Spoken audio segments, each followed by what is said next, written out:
Hello, I'm here to talk to you about The Stray Shopping Carts of Eastern North America, a guide to field identification by Julian Montague. Now, who is Julian Montague, perhaps? He is a great artist. He was born in Madison, Wisconsin in 1973, and he got his Bachelor of Arts degree from Hampshire College. He's now a New York-based graphic designer, illustrator, installation artist, and even a photographer, if you can imagine it. Now, his work, it usually encompasses over many years and evolves on what he's doing, but he likes to keep it on central themes. Now, these themes usually center around urban and developed areas, but he also has a purportedly objective and obstructive way of working, and the way these connect with how systems are obstructive and how they're created. But what is Julian Montague's interest in stray shopping carts? Well, it's pretty simple actually. He went around the city of New York and he was noticing that shopping carts were something that we saw every day, but we didn't really think too much about. And even in the world and in the city, they weren't in places where they were supposed to be. In fact, it's very strange that we have shopping carts at all in areas of parking lots and they can't be taken around, and you're not really supposed to take them home and use them for recreational use. So he had the idea to try and document shopping carts that have gone out of their life system and their natural systems, and in a way of a naturalist setting, trying to get a taxonomic look on it. Now let's look more into this book. Now, the actual book itself, it's pretty amazing. It's actually a taxonomic look onto how shopping carts are perceived in everyday life, and we're trying to categorize that in sort of simple manner, trying to keep it in two main categories and then subcategories from there. Now, the book itself is pretty amazing. It looks and feels like a field identification book for other taxonomic reasons, such as birds or rodents, the usual. And I think that the quality of it is quite nice. The book concept really spoke to me, I will say, in how it was able to create a sense of a world that is not known to the average person, but more of really explored by hobbyists. Now, that doesn't mean that the book is completely serious. In fact, I think it's more of an inside joke that the author has, that these strays are noticed by him, and it sort of goes with the audience knowing the joke of how unimportant this is, yet it's quite amazing to look at and very beautiful to see the little things that they've become and how they have been used by other people. Now, one of my favorite parts about this is actually in one of the first pages of the book. It has a graph showing exactly how these are categorized. As you can see here, we have the source, and it goes into Class A, which are false strays, and Class B, which are true strays.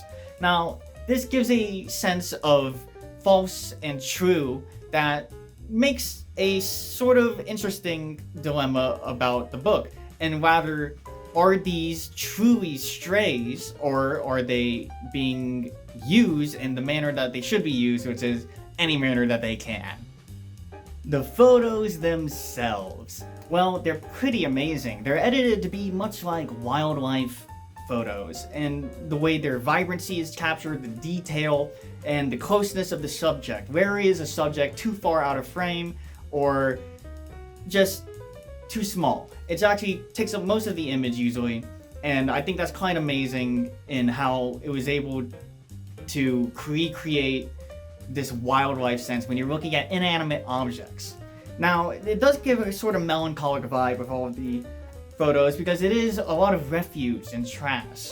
So what we do see is many images like this of broken carts, carts in the snow, carts turned over, or carts in the bushes, carts that are in the water, destroyed even at bus stops. There's many different types that you can see. And it's kind of amazing how the way these photos are displayed, because you are given a tutorial on how to identify these strays in the beginning. As you can see, we are given examples of what a specific type of stray is being shown as. so that you can have reference to look for when you're looking at the images and they're labeled later and you don't know which cart is actually the correctly labeled one, so that you have the information that yourself can use to identify stray carts on your own time. Now, that's another good use for this book, is that this book is quite small and very compact and very sturdy, so you can take it around with you and look for carts and identify them on the go, which I think this is what this book was made for,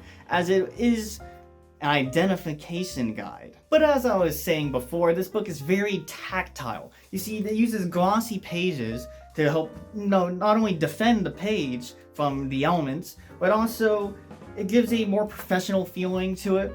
It makes each photo seem as if it was coming from a high school textbook, which I think really adds to the taxonomic nature of the book and how it's trying to categorize things in a very scientific manner.